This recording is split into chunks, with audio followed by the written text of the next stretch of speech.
નમસ્કાર, આપ જોઈ રહ્યા છો નેશન પ્લસ ન્યૂઝ. હું છું આપની સાથે હેતલ ભગત.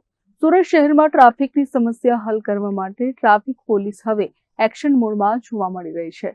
ખાસ કરીને પ્રતિબંધિત સમયમાં શહેરમાં પ્રવેશતી લક્ઝરી બસોને કારણે સર્જાતી ટ્રાફિક જામની સમસ્યાને લઈને પોલીસે કતારગામ વિસ્તારમાં મોટું સર્ચ ઓપરેશન હાથ ધર્યું હતું. સુરતના કતારગામ અને તેની આસપાસના વિસ્તારોમાં લક્ઝરી બસોના મનસ્વી વલણને કારણે સ્થાનિકો લાંબા સમયથી પરેશાન હતા.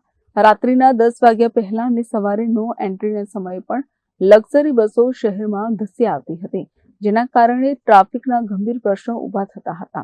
આ મામલે વારંવાર મળેલી ફરિયાદો બાદ સુરત ટ્રાફિક ડીસીપી પન્ના મોમૈયાની સૂચનાથી 2 અલગ અલગ સ્પેશિયલ ટીમો બનાવવામાં આવી હતી. આ ટીમોએ મળસ્કે 4 વાગ્યાથી જ ફિલ્ડ પર ઉતરીને ઓપરેશન શરૂ કર્યું હતું.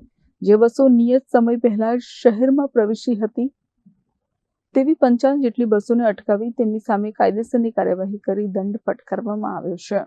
ટ્રાફિક પોલીસના આ સપાટાને પગલે લક્ઝરી બસના સંચાલકોમાં ફફડાટ વ્યાપી ગયો છે.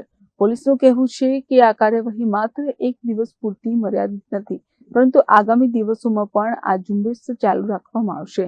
જે બસો નિયમોનું ઉલ્લંઘન કરીને ટ્રાફિક વ્યવસ્થા ખોરવશે તેમની સામે કડક હાથે કામ લેવામાં આવશે. મળસ્કેથી શરૂ થયેલી આ કામગીરીને કારણે આજે કતારગામ વિસ્તારના માર્ગો પર ટ્રાફિકમાં થોડી રાહત જોવા મળી હતી. Report nation plus news Surat. સમાચારોના સતત અપડેટ મેળવવા માટે અમારી નેશન પ્લસ ન્યૂઝની યુટ્યુબ ચેનલને સબસ્ક્રાઇબ કરો, બેલ આઇકન દબાવો અને જોડાયેલા રહો ફેસબુક, ઇન્સ્ટાગ્રામ અને ટ્વિટર પર.